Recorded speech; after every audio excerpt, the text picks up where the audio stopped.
मशहूर सिंगर गुरु रंधावा की जिम पर फायरिंग का मामला सामने आया है। दिल्ली के पश्चिम विहार इलाके की यह घटना है जहां पर गुरु रंधावा के जिम पर फायरिंग हुई है। बताया जा रहा है कि लॉरेंस बिश्नोई गैंग के गुर्गे ने इस फायरिंग की वारदात को अंजाम दिया। गुर्गे अनिल पंडित ने बकायदा इसकी जिम्मेदारी ले ली है। सलमान खान से दोस्ती पर बड़ी वार्निंग दी गई है। तो आपको बता दें कि singer Guru Randhawa Punjabi film industry में ही नहीं बल्कि पूरे देश में अपने गानों के लिए चर्चा में रहते हैं और ऑडियो जारी करके फायरिंग का दावा किया गया है कि सलमान खान, एक्टर सलमान खान से दोस्ती पर यह तो बस एक चेतावनी है। 3 तस्वीरें आपकी टीवी स्क्रीन पर हैं। एक तरफ गुरु रंधावा कौन है आप देख लीजिए, इनको आपने कई बार यूट्यूब पर, टीवी पर देखा होगा। और दूसरी तस्वीर उस जिम की है जो पश्चिम बिहार इलाके में है।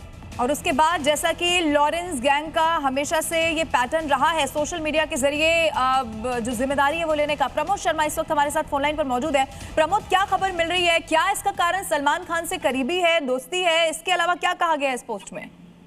देखिए, सोशल मीडिया पोस्ट में दावा जरूर किया गया है कि इसका जो फायरिंग का पीछे मकसद है कि मशहूर सिंगर गुरु रंधावा को कई बार समझाया था, लेकिन वो सलमान खान का करीबी है। लेकिन जो सूत्रों से जानकारी मिल रही है, इसका सबसे बड़ा कारण जो है वो एक्सटॉर्शन वसूलना है, जो कि लगातार विदेश में बैठे जितने भी गैंगस्टर हैं वो ऐसे लोगों को फोन करके उनसे एक्सटॉर्शन मांगते हैं और नहीं देने पर फायरिंग करते हैं और उसे एक वजह उसकी ऐसी बताते हैं जिससे कि ये मैसेज जो है बाकी लोगों तक पहुंच जाए और उनका दहशत, उनका डर जो है वो कायम हो जाए।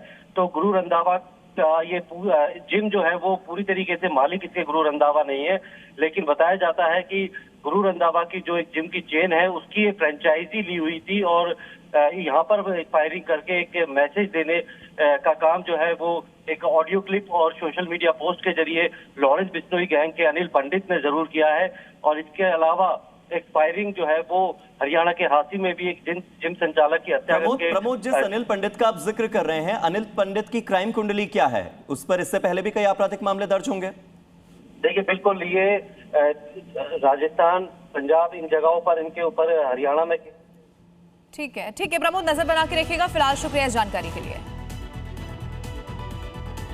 टीएमसी के एक और सांसद के इस्तीफे की खबर है। राज्यसभा सांसद प्रकाश बराइक का इस्तीफा सामने आया और अभी तक कुल मिलाकर 3 राज्यसभा सांसदों का इस्तीफा हो चुका है। राज्यसभा में अब टीएमसी के कुल 10 सांसद रह गए हैं। ये बड़ी खबर इस वक्त आपको बता रहे हैं और ममता बनर्जी के लिए ये बहुत बड़ा झटका माना जा रहा है।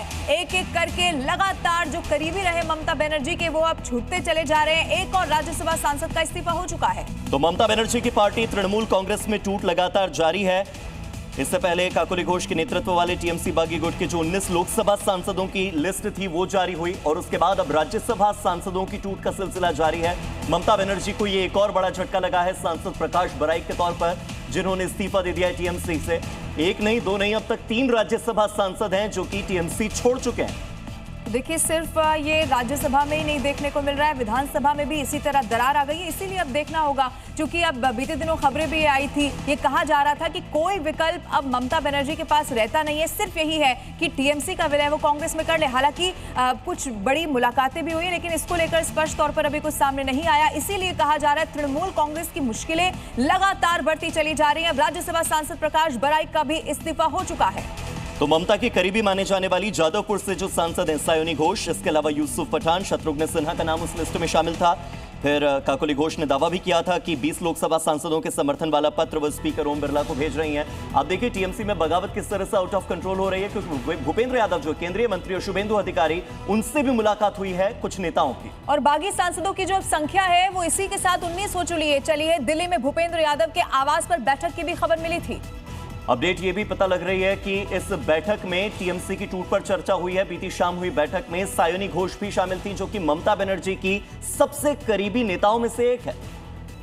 और इसके अलावा देखिए, लोकसभा स्पीकर को पहले ही चिट्ठी दी, ये भी खबर मिल रही है।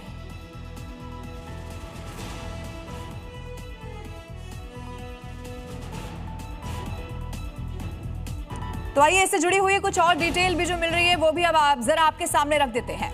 तो देखिए ममता बनर्जी की जो 19 बागी हैं वो कौन कौन है, ये तस्वीरें हम आपको लगातार दिखा रहे हैं। आप इन तस्वीरों के माध्यम से देखिए शत्रुघ्न सिन्हा जो कि एक्टर हैं, यूसुफ पठान क्रिकेटर हैं, ये टीएमसी के बड़े चेहरे हैं। सायोनी घोष ममता बनर्जी की सबसे करीबी रह चुकी हैं। और ये जो फहरिस्त है, सबसे मुश्किल बात यह है कि ये फहरिस्त लगातार इसी तरह से लंबी होती चली जा रही है और अब खबर ये मिल रही है कि एक और राज्यसभा सांसद का भी इस्तीफा हो गया है। हार्दिक, बिल्कुल, और इसमें आप देखिए जून की बात करें या फिर रत्ना बनर्जी की बात करें, तमाम वो बड़े चेहरे हैं जो कि टीएमसी का प्रतिनिधित्व करते आए हैं, टीएमसी के लिए वोट बटोरते आए हैं।